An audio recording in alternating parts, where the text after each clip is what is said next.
राधे राधे। म चाहिँ आज मुङको छोले बनाउन आँट्दैछु है। यो जुन हामीहरू पूजा गर्दाखेरि प्रसाद बनाउँछौँ नि मुङको, त्यसको यो छोले बनाउन आँटेको है।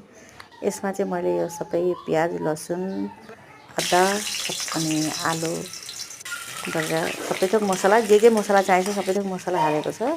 मसला हालेर मसला अब ग्राइन्ड गरेँ, आलुलाई फ्राई गरेँ अनि कम्ती उसमा फ्राई गरेँ। आलु फ्राई गर्दा के हुन्छ भने खोडिँदैन सब्जीमा गर, त्यस्तै गोटै रहन्छ। अनि यो चाहिँ मैले खडा मसला त्यतिकै हाल्दै है।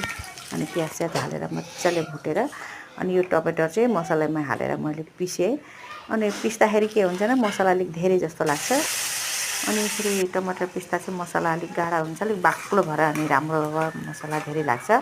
अनि नानी केटाकेटी छ, नानी केटाकेटीले त अब मसला धेरै खाँदैन हुन्छ नि त। अनि खाना पनि त राम्रो होइन, यस्तो गर्मी छ, त्यही कारणले मैले यो टमाटर पिसेर हालेर अलिक मसला धेरै जस्तो बनाएँ।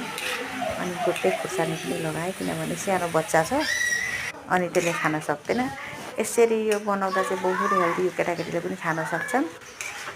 अनि यसरी नै मैले चाहिँ अब बनाएको छु। कतिखेप तपाईँहरूले चाहिँ बनाउनु भएको छ कि छैन पनि यो मुङको छोले, अब आसामिसमा त घुगुनी भन्छन्। अनि त्यही कारणले यो बनाएको है। यति मिठो यहाँ देख्दा चाहिँ अब हजुरलाई कस्तो देख्नुभएको नि, तर बहुत टेस्टी। अनि यहाँ खाना पनि साथसाथै यता बनाउँदा बनाउँदै अनि यहाँ यो इन्डक्सनमा खाना पनि बसाइदिएँ है यसमा। अनि त्यहाँबाट अनि खानासाना बनाएर अनि यो धनियाँ थियो, धनियाँ एकदम मजाले हालेँ है यसमा। हालेर अनि चलाइदिएँ। अब अनि चलाएर भने मम्मी म त यतिकै खाने, दिनु त कस्तो खाना मन पर्यो, एकदम मिठो लाग्यो भने छोरीलाई। अनि छोरीलाई यतिकै दिएको त बहुत टेस्टी एकदम, त्यति बनाएको त माने कस्तो मिठो लाग्यो यहाँ। अनि अब छेउकीलाई पनि मैले चाख्न दिएको थिएँ, उसलाई पनि बहुत टेस्टी लाग्यो अरे। अनि यसरी नै बनाउनुहोस्। कतिजनालाई मैले बनाएको भिडियोहरू राम्रो लाग्छ, लाइक सब्सक्राइब गर्न चाहिँ